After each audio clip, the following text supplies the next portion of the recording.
चंद्रकांत खैरे आणि अंबादास दानवेंमधील वाद अखेर मातोश्रीच्या दरबारी सुटलाय। अंबादास दानवेंनी उद्धव ठाकरेंची भेट घेतल्यानंतर आता माजी खासदार चंद्रकांत खैरेंनी देखील उद्धव ठाकरेंची भेट घेतली।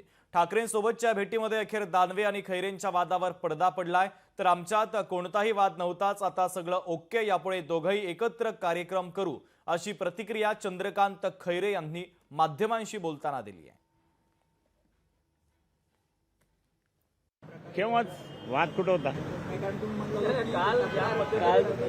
नाही, सगळं ओके झालं आता। हा नाही, गळाभेट तर केव्हा जातो, लहान आहे माझ्यापेक्षा, आम्ही गळाभेट तर घेत असतो कधी. ते भांडू यासाठी राहिले की त्यांना बाहेर पडायचं, लवकर कुठेतरी दुसरीकडे जायला। ते काळजी करू नका, कुठेतरी दुसरीकडे दिसतील। हे आता एक फॅशन झाली आहे की मी नाराज आहे। हे पहा, मातोश्रीची कार्यपद्धती बदलली का एवढ्या वर्षात? नाही। संजय राऊत बदलले का एवढ्या वर्षात? नाही। त्यामुळे नवीन काय होणार आहे तिकडे जाऊन? तर हे लोक फक्त काही ठराविक लोक जे तिथं अंतर्गत नाराज होते आणि आता चांगल्या नेतृत्वाकडे ज्यांना जायचं असेल ते लोक फक्त आता मीडियाच्या माध्यमातून भांडणं दाखवतायत आणि बाहेर पडतायत। कार्यकर्त्यांना समजून सांगावं लागतंय, पण या सगळ्यांच्या आतमधून बोलणी झालेली असेल असं माझं व्यक्तिशः मत आहे।